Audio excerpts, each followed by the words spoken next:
Good morning friends, welcome to another blog. দেখো আজকে খুব সকাল সকাল বেরিয়ে পড়েছি আমরা, ব্রেকফাস্ট না খেয়েই সকাল সকাল বেরিয়েছি শিরডি যাওয়ার উদ্দেশ্যে।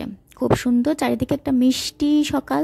আমরা এসে গেছি একটা সুন্দর পিওর ভেজ গুরুদেব এখানে ব্রেকফাস্ট করতে। এখানে সব রকম ব্রেকফাস্ট পাওয়া যাচ্ছিলো, মশালা ধোসা, প্লেন ধোসা, ইডলি, আর এখানকার একদম দারুণ ফেভারিট পাওভাজি, বড়া পাও, সব কিছু। তো আমরা যেহেতু একটু জানাশোনা খাবার, সেজন্য ধোসাটাকেই প্রেফার করেছিলাম। আমরা প্লেন ধোসা, মশালা ধোসা, ইডলি এগুলো নিয়েছিলাম। দারুণ জমিয়ে ব্রেকফাস্টটা করছিলাম।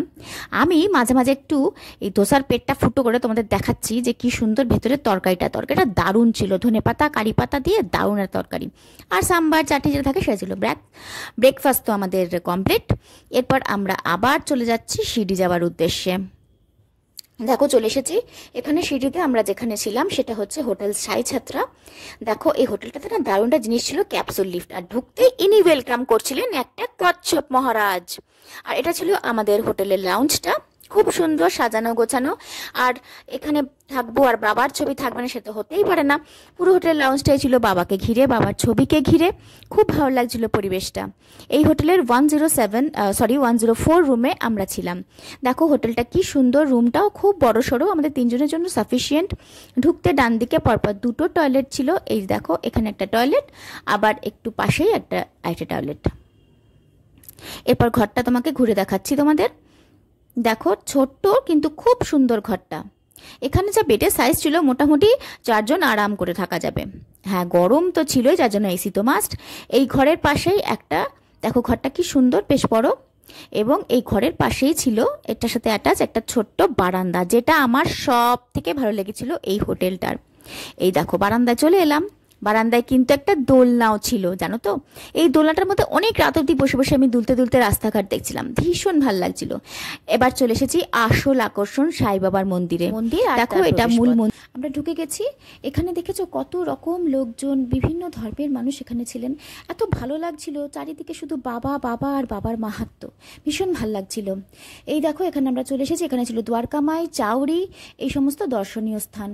এখান থেকে পুজো দিয়েছিলাম আমরা এখানে। সেই পুজোতে আমার নিচে থেকেই দেওয়া হয়েছিল, এখানে ভেতরে এখানে ঢুকতে দেয় না।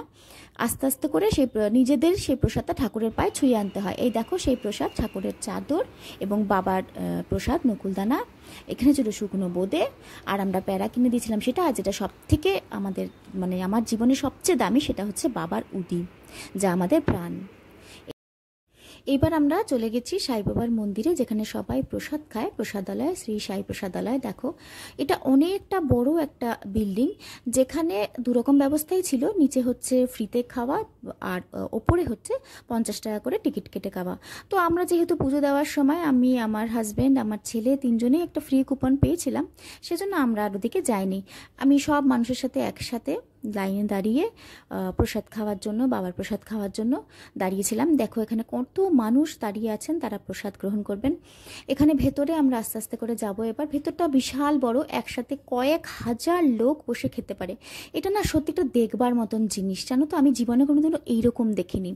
একসাথে কয়েক হাজার থালা বাসন এবং প্রচুর মানুষ একসাথে বসে খাচ্ছেন।